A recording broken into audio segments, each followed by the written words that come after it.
Estamos en este rumbo de la mañana y de inmediato vamos a conversar con otro invitado muy especial que hemos traído para todos ustedes. Hoy se trata de Miguel Collado Di Franco. Él es vicepresidente ejecutivo del Centro Regional de Estrategias Económicas Sostenibles, el CRES. Yo sé que el nombre largo ustedes no lo conocen, pero la abreviatura sí. Yo he visto mucho trabajo económico de ellos en los medios de comunicación y me he nutrido de eso para comentarios míos. Don Miguel, bienvenido al rumbo de la mañana. Muchas gracias por la invitación y sí, definitivamente es más fácil manejar el nombre corto. Sí. Don Miguel, vamos a iniciar primero, antes de entrar en materia, sobre el análisis del tema macroeconómico de la República Dominicana, todas esas mediciones y proyecciones que ustedes hacen, a explicarle un poquito a la gente qué es el CRES. El CRES es un centro de pensamiento económico, una institución que nace como una necesidad de un grupo de personas que entienden que en el país se necesitaba una institución que hiciera investigaciones y propuestas de políticas públicas con el fin de obtener un crecimiento, un desarrollo sostenido del país y disminuir la informalidad y tratar de sacar mayor personas de la pobreza, reitero, de manera sostenida. Interesante, don Miguel. Bueno, pues mire, vamos a iniciar con la siguiente pregunta. Yo sé que esta entrevista no nos va del tiempo. Nosotros hemos visto, don Miguel, en los últimos 20 años, 20, 25, 30 años, como todos los gobierno tras gobierno, nos dicen que la República Dominicana tiene un crecimiento excepcional para la región, incluso a niveles que en un momento hasta estábamos creciendo al ritmo de China, nos decían en algún momento. Sin embargo, todo ese crecimiento macroeconómico del que nos hablan a los ciudadanos, a los que pagamos impuestos, a los pequeños empresarios, uno no siente que ha sido redistribuido de manera adecuada.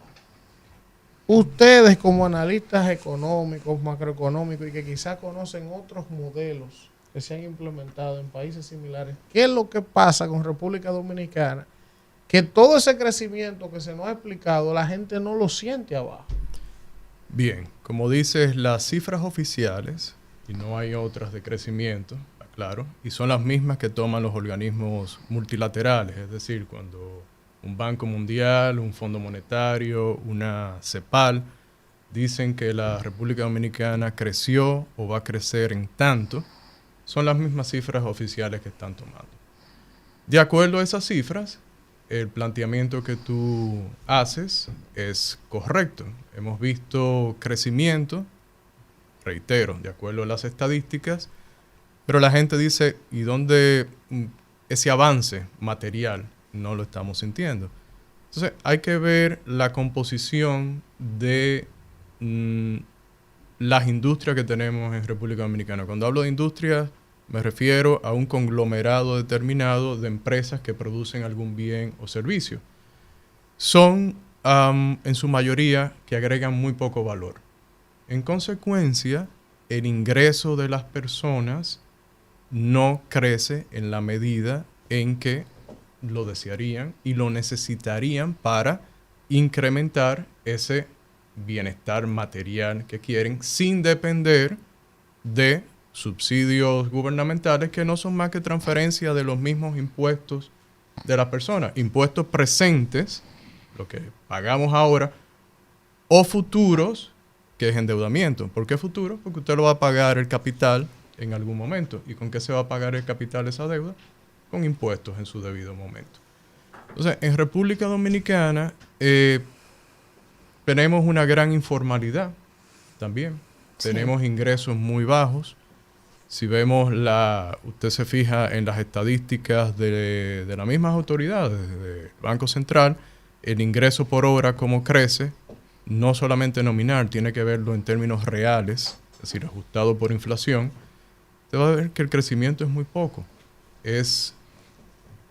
No se corresponde con los niveles que necesita la población, reitero, para ese desarrollo. Entonces, yo entiendo que por ahí viene el fundamento para explicar qué es lo que pasa en República Dominicana en términos de la falta de ese desarrollo económico que quisiéramos y que necesitamos. Sí, Kimberly. Sí, viendo el tema, ¿verdad?, del desarrollo sostenible y los objetivos de desarrollo sostenible que nos planteamos en la Estrategia Nacional de Desarrollo. Las empresas que se han postado en nuestro país con el tema de la minería y con otros temas que quizás tienen algún tipo de impacto ambiental, conjuntamente con una agricultura que vemos que irónicamente ganamos premios con el cacao y demás, y usted acaba de decir que no le agregamos valor a los productos dominicanos, o que el valor que se le agrega es muy poco. Es bajo.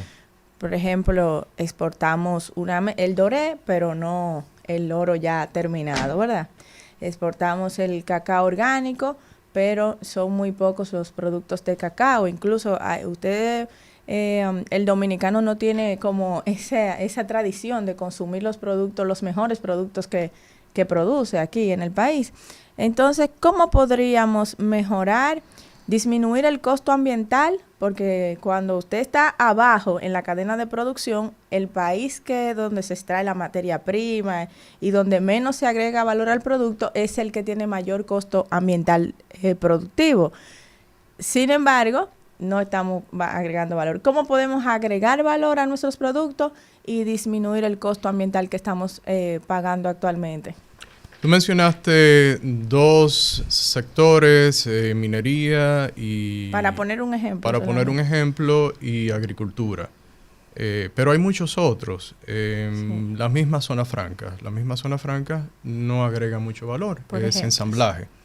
En su mayoría son productos, piezas que se traen y aquí se hace la terminación de las mismas. Estamos exportando productos médicos, pero en realidad no es que cuando uno ve las diferentes etapas de la producción, no iniciamos por las primeras.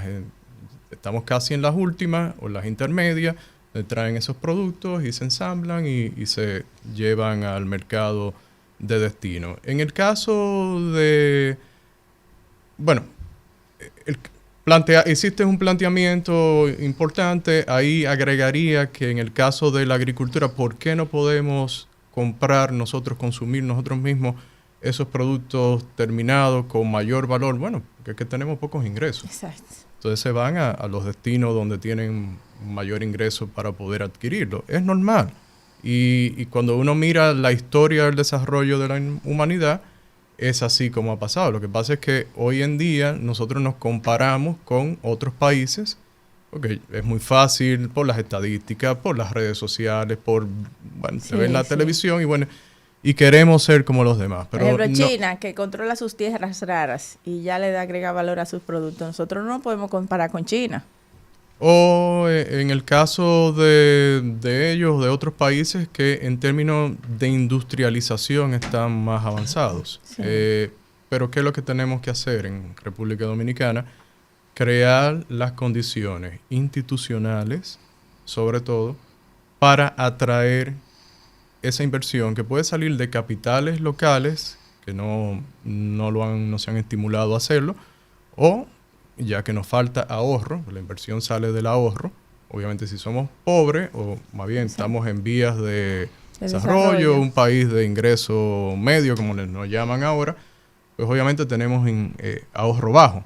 Necesitamos ahorro de fuera para que hayan inversiones, vengan aquí multinacionales. Usted ve en las noticias que Apple se va a mudar de China a India. Jamás pensaría venir a República Dominicana. ¿Qué le va a ofrecer República Dominicana en términos de institucionalidad, de estabilidad, de seguridad jurídica? Seguridad jurídica, pero sobre todo también una mano de fuerza obra calificada.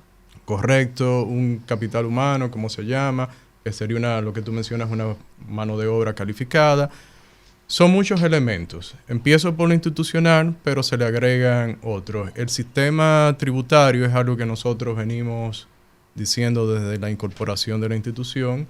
Penaliza mucho las inversiones e incentiva el hecho de que muchas empresas, muchas personas operan en la informalidad en República Dominicana. Los impuestos. Alfredo. Bien. Don Miguel Collado. Don Miguel, yo estaba viendo, yo soy seguidor de ustedes, de sus publicaciones. Qué bueno, qué bueno. El 13 de enero salió un destacado medio económico del país que el CRES estima que la deuda pública consolidada aumentó en el año 2022 unos 7.652 millones de dólares. Una de las principales críticas que se le ha hecho a este gobierno, que claro está, entró en una pandemia y hay una crisis, una guerra y todo lo que ha repercutido, este elevado endeudamiento de la República Dominicana. Pero nosotros recordamos que hace tiempo se fueron los planes y los subsidios a las empresas y a los empleados también. ¿Cuánto es el monto en sí de la deuda de todo lo que ha tomado República Dominicana en este gobierno? Que se habla de unos 27.000 millones. Unos dicen 25.000, unos 24.000, otros 23. El año pasado ustedes hablaron de 7.000 millones. Sí. ¿Cuánto es el monto actual y qué ha investigado el CRES? ¿Qué se ha hecho con todo ese dinero? Porque también aquí se recauda también mucho dinero. Es decir, sí, por el concepto de impuestos, muchísimas cosas. En función ahí, para hilvanar con la pregunta de él, que era una de las que tenía pendiente, en función de, hemos cogido mucho, pero la inversión pública de ¿en capital, qué? O sea, ¿dónde que está el Porque dinero? Los otros gobiernos cogieron mucho dinero. Ha tomado más de lo que tomó todo el mundo del 30 de mayo del 61 para acá, pero esa gente construyeron un elevado, construyeron túneles, construyeron teleféricos, construyeron metro, hicieron carretera, autopista. ¿Qué han hecho con todo ese dinero esta gente? Según el CRES. El CRES toma las estadísticas oficiales de crédito público y del Banco Central de la República Dominicana. Es básicamente lo que hacemos. Esas estadísticas están ahí al acceso de ustedes mismos en los websites de las respectivas instituciones que acabo de mencionar.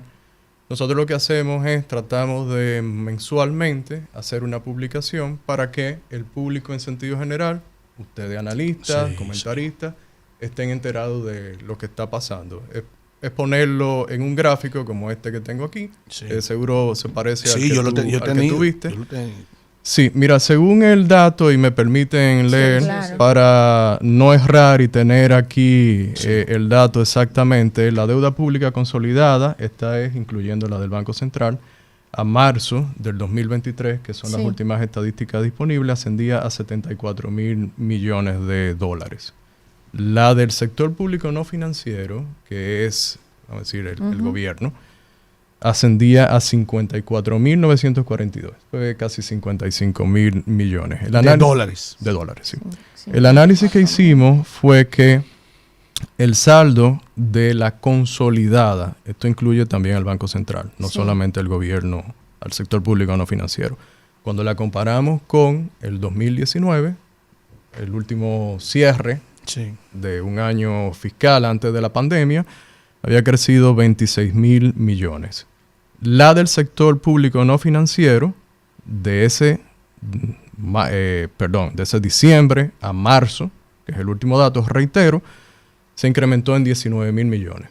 Eso ya actualiza el dato que tú das.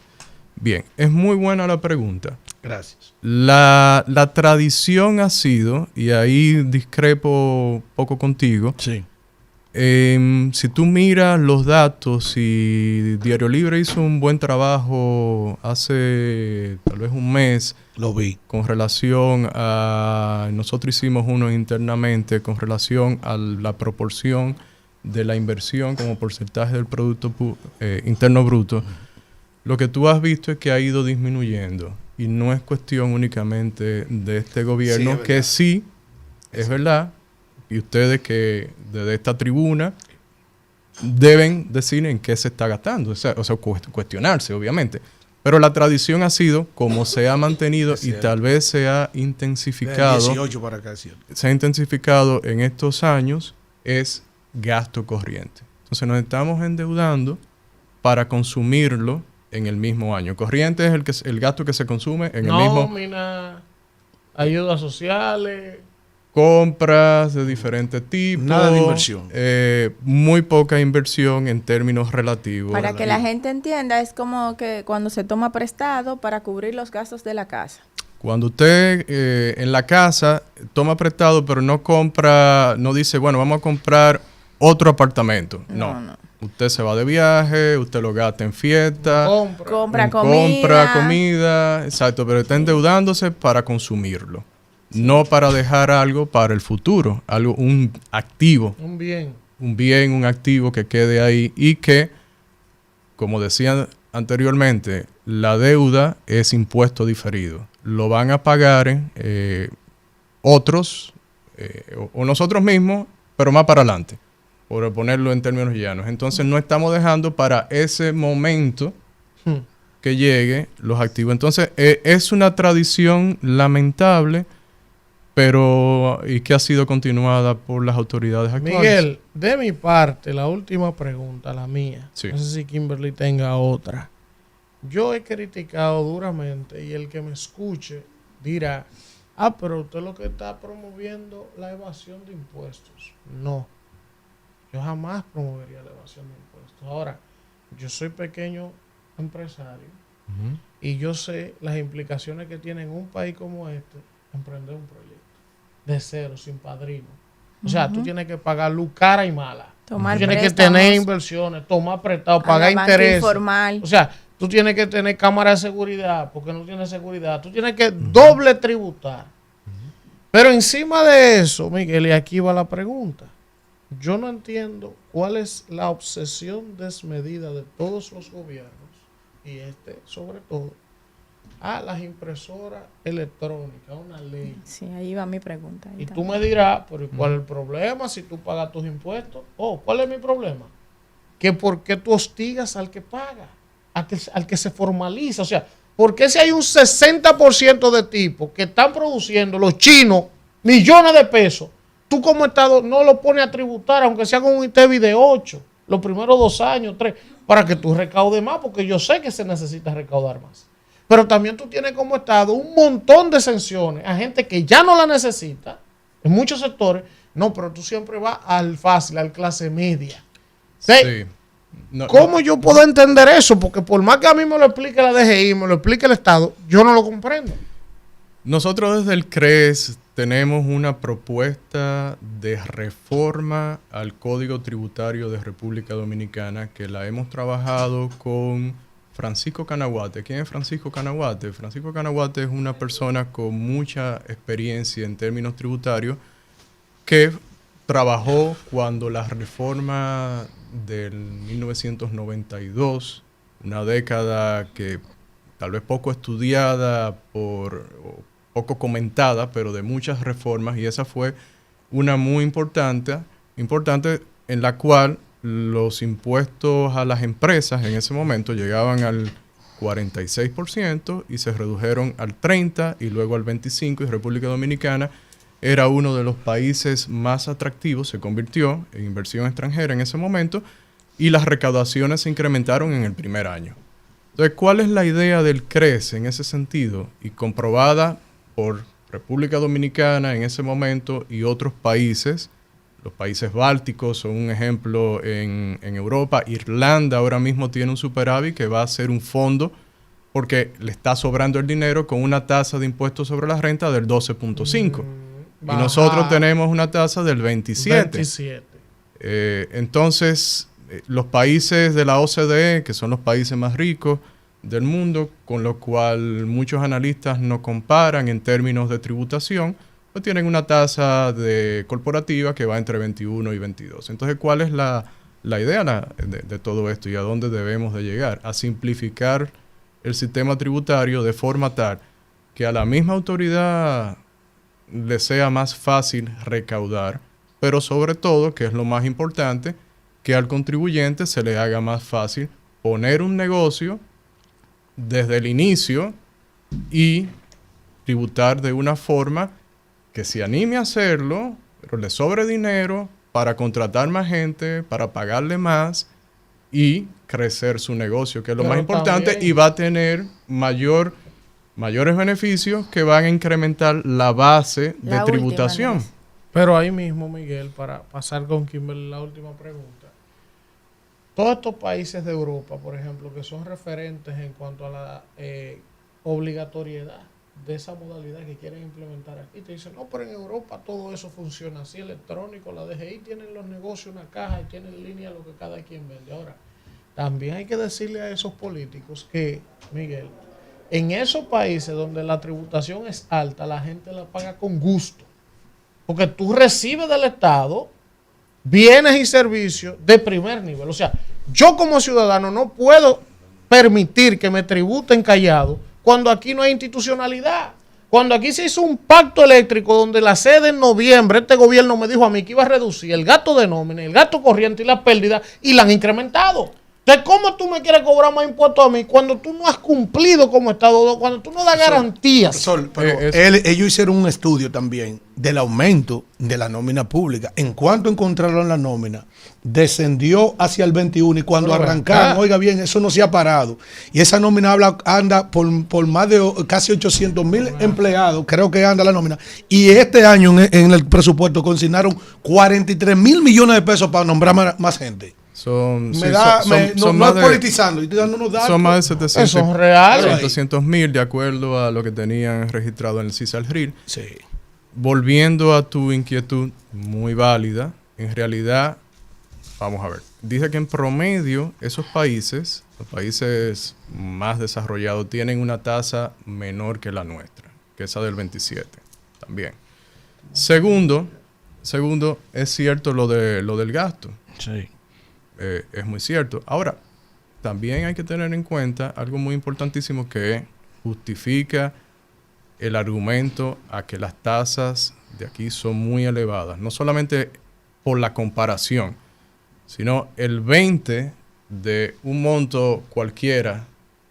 No me están oyendo, los quienes me están oyendo no están viendo lo que estoy haciendo con la mano, pero es poniéndolo en estas dimensiones. Sí. El 27% de un monto bien grande, entonces no duele tanto como el de un monto pequeño, que es lo que se puede producir aquí en términos de productividad. Entonces tú, aunque sea el mismo 27, le va a doler mucho más al contribuyente de República Dominicana, obviamente. Miguel. Una sociedad mientras más rica, a los ciudadanos le duele un poco menos lo que le quita el gobierno. Tenemos que culminar por hoy, pero vamos a dejar la invitación abierta. Claro. Yo quiero que la producción, con el perdón de Miguel Collado Di Franco, nos lo traiga en la medida de su posibilidad, aunque sea quincenal o cada mes. No le prometo quincenal, pero vamos a conversar y vemos cómo volvemos. Temas, sobre todo Sí, para claro. educar a la gente. Tenemos que hablar del tema de la innovación en el país y cómo esto impacta Muy directamente a los interesante. productos dominicanos. Bueno,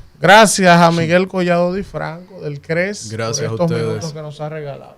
Bien. Vámonos, Isidro.